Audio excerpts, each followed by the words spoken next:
I'm Jenny from Star of the West, and I'll be going through the falling number process. First, I'll take you through the machine and then also some of the maintenance that goes along with it. So you should have a falling number machine tower, and we have one of the older models here.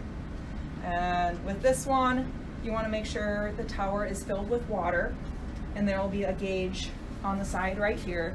So you always make sure. I have it highlighted how far the water needs to go up, and then when it runs low, you'll just dump water in through the top. I'll kind of show you. It is boiling hot right now because it's been turned on for a while. So I'll use one of the stir sticks so I don't burn my hands. And then you just dump the water in. And then I filled it up to the line. If it goes too far, what happens is all the overflow will fall out through the bottom right here. And it is going to be like boiling hot water, so you might not want to use a plastic container. You'll probably want glass or something like that. And then you also have your two hoses that connect to the cooling tower.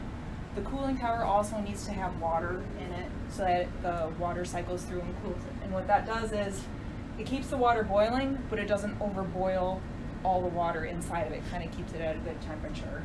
And that you fill up over here. You just kind of peek in there every once in a while and make sure that that is full. So when you run it, you have to make sure both machines are running. Sometimes when you turn the switch on over here, there are switches in the back for the actual fan.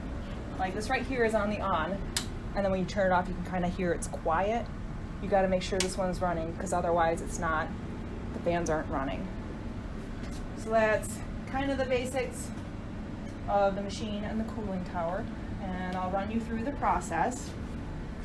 Now for your wheat and your water, since you're going through harvest, you probably have different moistures of what it's going to be. And if you're running it through, like you should have the moisture content, it'll tell you how much wheat you should weigh out. And this is the ground wheat. So, you know, they'll bring in their sample and you'll grind it up. And this will be the measurement you use for that. And you'll always use the same amount of water, it's just the wheat that'll be different. So first we'll zero out the scale. And we have a pretty standard sample right here of 14%. And so we'll measure according to the chart right here, 14 moisture. So it'll be 7 grams of sample. So you want 7.0, whatever your scale does. And you might have a different scale, it doesn't really matter as long as it has an accurate reading, you're good. And I got my 7 grams. Oop. And you'll put it in your test tube. Brush it in there. And we'll bring it over here. And you should have a cassette to place it in. And then you'll do 25 milliliters of water. And it has to be distilled water. You can't use tap water or anything like that. It'll change the results of your test. So I'll do my 25 milliliters. And you'll want to get it right on the line. I don't quite have it. That's why I have a little bottle here.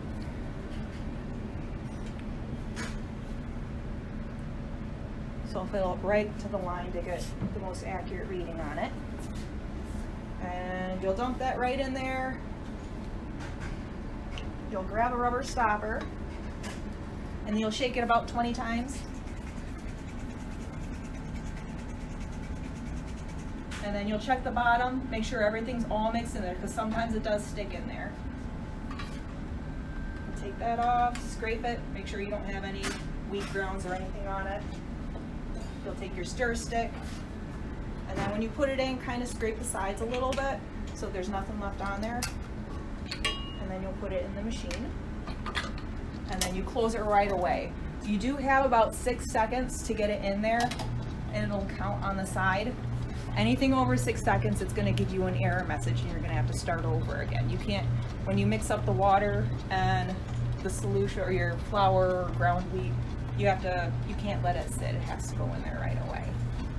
And so what the machine's going to do is for 60 seconds, you can kind of see this little bobber, it kind of goes up and down. It'll do that for 60 seconds. And then after that, the top part will release, and then that little magnet will just sink, and it'll count from there. And then you pretty much wait until it's done with this test. It'll beep when it's done.